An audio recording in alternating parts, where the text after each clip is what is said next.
assez précisément. Je vous remercie. Je vous remercie. Question de Madame la vice-présidente Naïma Moutchou à Monsieur le ministre délégué chargé des Transports. La parole est à Madame Naïma Moutchou. Merci Madame la Présidente. Madame la Ministre, je souhaite vous interroger sur un sujet majeur qui est celui des nuisances aériennes et de leurs effets en matière de pollution et de bruit sur à la fois l'environnement et la santé publique. Les enjeux sont désormais, vous le savez, largement documentés. Ils montrent combien les dégâts sont considérables sur le cadre de vie, sur le climat, mais également sur l'état physique et psychique de ceux qui vivent au quotidien. Quand je dis au quotidien, c'est jour et nuit, avec les nuisances aériennes qui amènent des troubles du sommeil, du stress, de l'anxiété, des problèmes de tension, des problèmes cardiovasculaires, etc. Pour le seul aéroport de Paris-Charles de Gaulle dans mon département, certaines habitations, il faut le savoir, sont survolées par 450 avions chaque jour. Les habitants du Val d'Oise et de la région qui sont exposés à ces nuisances peuvent perdre jusqu'à 3 années de vie en bonne santé. À l'échelle nationale, ce sont désormais plusieurs millions de Français qui subissent ces préjudices.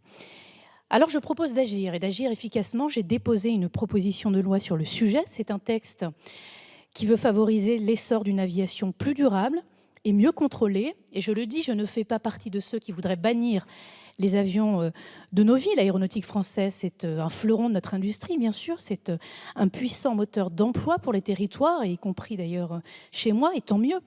Mais ça n'empêche pas, et ça j'en suis convaincue, de poser les conditions d'un nouvel équilibre entre le développement durable, la sécurité sanitaire et la prospérité économique. Je crois profondément à cette nouvelle approche du transport aérien et je vous la propose. Alors ce texte que j'ai déposé a d'ailleurs été qualifié par l'autorité de contrôle des nuisances aéroportuaires, qui est une autorité indépendante, qualifié de base solide pour un travail transpartisan du Parlement et qui devrait être encouragé par le gouvernement. Il propose un couvre-feu à l'aéroport de Roissy entre 23h et 6h. Il propose de plafonner le nombre de mouvements annuels à 440 000, de contraindre les compagnies et les contrôleurs aériens à respecter les procédures de vol et les trajectoires parce que ça n'est pas le cas aujourd'hui. Il propose de donner plus de pouvoir de contrôle et de compétences à la CNUSA, de promouvoir la décarbonation du secteur et enfin d'inciter les compagnies à renouveler leur flotte au profit d'avions moins bruyants et moins polluants. Je souhaiterais savoir, Madame la Ministre, si le gouvernement est prêt à travailler avec moi et avec tous les députés engagés sur la base de ce texte pour des mesures qui soient vraiment efficaces contre les nuisances aériennes. Je vous remercie. Je vous remercie. La parole est à Madame la secrétaire d'État chargée de la citoyenneté et de la ville. Merci Madame la Présidente. Madame la députée Naïma Moutchou, j'étais moi-même dans mon ancienne vie membre du conseil d'administration de l'aéroport Marseille-Marignane. Donc je connais parfaitement ce sujet parce qu'il est exactement le même sur tout le territoire et on va même dire de manière mondiale. Donc j'essaie de vous apporter une réponse très précise. Merci d'appeler en tout cas mon attention sur la protection des habitants exposés aux nuisances aériennes et leurs effets sur la santé publique. Je partage avec vous l'importance de définir des mesures concrètes permettant de protéger les riverains des aéroports tout en favorisant l'essor d'un transport aérien durable. Au regard du droit européen, instaurer un plafonnement ou un couvre-feu à l'aéroport Paris-Charles de Gaulle revient à établir de nouvelles restrictions d'exploitation liées au bruit. Or, l'introduction de toute restriction liée au bruit doit être précédée, vous le savez, d'une étude d'impact selon l'approche équilibrée sur l'aéroport concerné. Cette approche consiste à définir et à évaluer de nouvelles mesures permettant de réduire les nuisances sonores de manière proportionnée et leurs effets socio-économiques. Peuvent ainsi être étudiées des mesures portant sur les performances acoustiques exigées pour opérer sur l'aéroport concerné ou incitant les compagnies aériennes desservant l'aéroport à renouveler leur flotte par des avions moins bruyants. Vous avez raison de le préciser aussi.